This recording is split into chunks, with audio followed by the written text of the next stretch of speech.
trunk and the division stages in the neck. The divisions are crossing the clavicle and they are now fusing to form the three cords. So this is the axillary artery, this is the axillary vein, and these are the cords of brachial plexus. So we know the pectoralis minor muscle will divide the axillary artery into first part, second part and third part. The first part of axillary artery lies medial to pectoralis minor. The second part lies below the pectoralis minor, and third part lies lateral to the pectoralis minor. So first part medial to the muscle, second part deep to the muscle, third part lateral to the muscle. We have reflected the pectoralis minor so that we have a clear view. So in the first part of axillary artery, the lateral cord and posterior cords will be lying lateral to axillary artery, and the medial cord will be lying posterior to the axillary artery. So this is an abducted position of the arm. Usually we study anatomical relations imagining the patient is lying in normal anatomical position, that is supine position. So if the patient has to be in supine position, then this arm will be adducted. If this arm is adducted, whatever that is superior will come to lie on the lateral side. Whatever that is inferior will come to lie on the medial side. So imagine and keep that in mind. Even though in this picture, this axillary artery is related superiorly to these two cords, that is the lateral cord and posterior cord. Actually, in normal anatomical position, if the arm is bent, these two will come to lie on the lateral side of axillary artery. So in the first part of axillary artery, the lateral cord and posterior cords are lateral and medial cord is posterior. When we come to the second part of the axillary artery, you can see the thoracoacromial trunk and you can see the lateral thoracic artery. Both are branches from the second part of axillary artery. So from the second part of axillary artery, the cords are related according to their names. So this is the axillary artery. Lateral to the axillary artery is lateral cord of brachial plexus. Medial to the axillary artery is medial cord of brachial plexus. Posterior to the axillary artery is posterior cord of brachial plexus. Lateral cord, posterior cord, medial cord. So in the second part, medial cord will be medial, lateral cord will be lateral, posterior cord will be posterior. When you come to the third part of the axillary artery, the cords will start giving branches, and these branches will be related to the third part of axillary artery. First, let us see the lateral cord branch. Lateral cord will give a lateral pectoral nerve. That's the first branch. You can see it is supplying the pectoralis major muscle arising from the lateral cord. It supplies pectoralis minor and pectoralis major.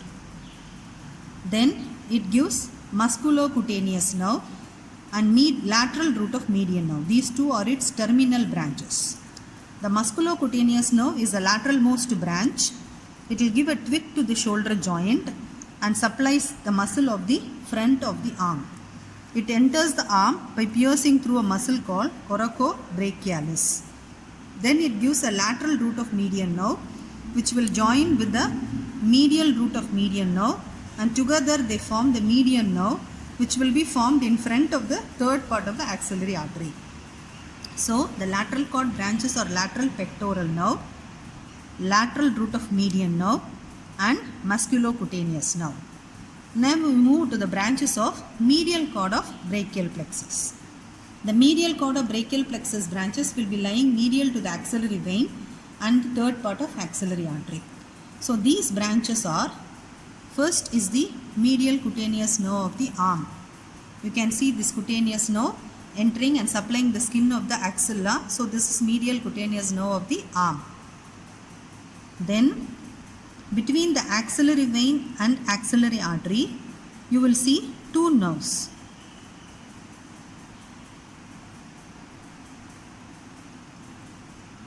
One is superficial, another one is deep. This is axillary vein, this is axillary artery. Between these two, we have a nerve superficially and another nerve lying deep. The superficially lying thin nerve is medial cutaneous nerve of the forearm. The deep thick nerve is the ulnar nerve. Okay. Then it gives a medial root of median nerve which will join with the lateral root of median nerve given by the lateral cord of brachial plexus in front of the third part of axillary artery to form the median nerve. Once again repeat the branches. Besides these branches, it also gives a medial pectoral nerve. You can see that in this picture where it is piercing through the pectoralis minor muscle to supply the pectoralis major. This is a lateral pectoral nerve which does not pierce the pectoralis minor, whereas medial pectoral nerve will pierce through the minor to supply the major. So we shall see once again repeat the branches of medial cord. Medial pectoral nerve which supplies minor and major, medial cutaneous nerve of the arm, then between the axillary vein and axillary artery we have two nerves. One is superficial and thin, that is medial cutaneous nerve of the forearm. Another one is deep and thick, that is ulnar nerve. Running on the surface of third part of axillary artery is median nerve which is formed by a medial root given by the medial cord of brachial plexus and lateral root given by the lateral cord of brachial plexus. Posterior cord branches. This is the axillary artery. You can feel the lumen is compressible. With that only you can differentiate between an artery and a nerve. Nerve rolls in your finger, whereas artery or vein will be compressible. The artery vein will be thicker comparatively, whereas vein wall is thin. That is how you differentiate, and sometimes veins will have a bluish discoloration also because of deoxygenated blood. So this is the axillary artery third part. Now we can see the median nerve being formed by the medial root and lateral root anterior to the third part of axillary artery. Now we are moving to the posterior part of the axillary artery, the branches of the posterior cord. So this is a posterior cord which lies posterior to the second part of the axillary artery. So its first branch is upper subscapular nerve which supplies the subscapularis muscle.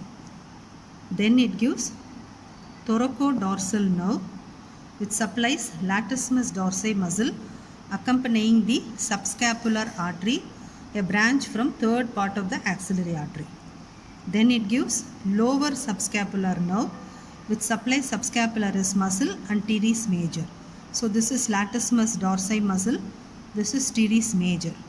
This also comes anterior to gain insertion into the medial lip of bicipital groove. So upper subscapular nerve which supplies subscapularis muscle, thoracodorsal nerve. You identify the thoracodorsal nerve by its accompanied with the subscapular artery. Then lower subscapular nerve that supplies subscapularis as well as teres major. Then it divides into its two terminal branches, radial nerve and axillary nerve. The axillary nerve will leave the axilla by passing through the quadrangular space, and the radial nerve will enter into the arm passing posterior to the third part of the axillary artery and the brachial artery. So a radial nerve, axillary nerve, lower subscapular nerve, thoracodorsal nerve and upper subscapular nerve.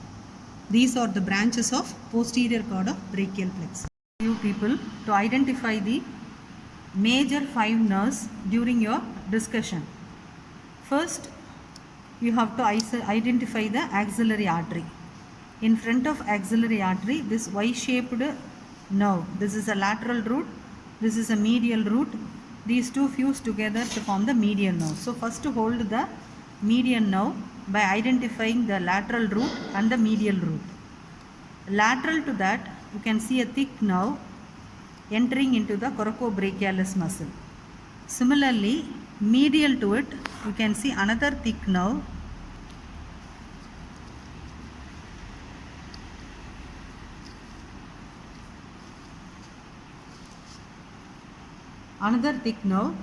which is arising from the medial cord of brachial plexus along with the medial root of median nerve.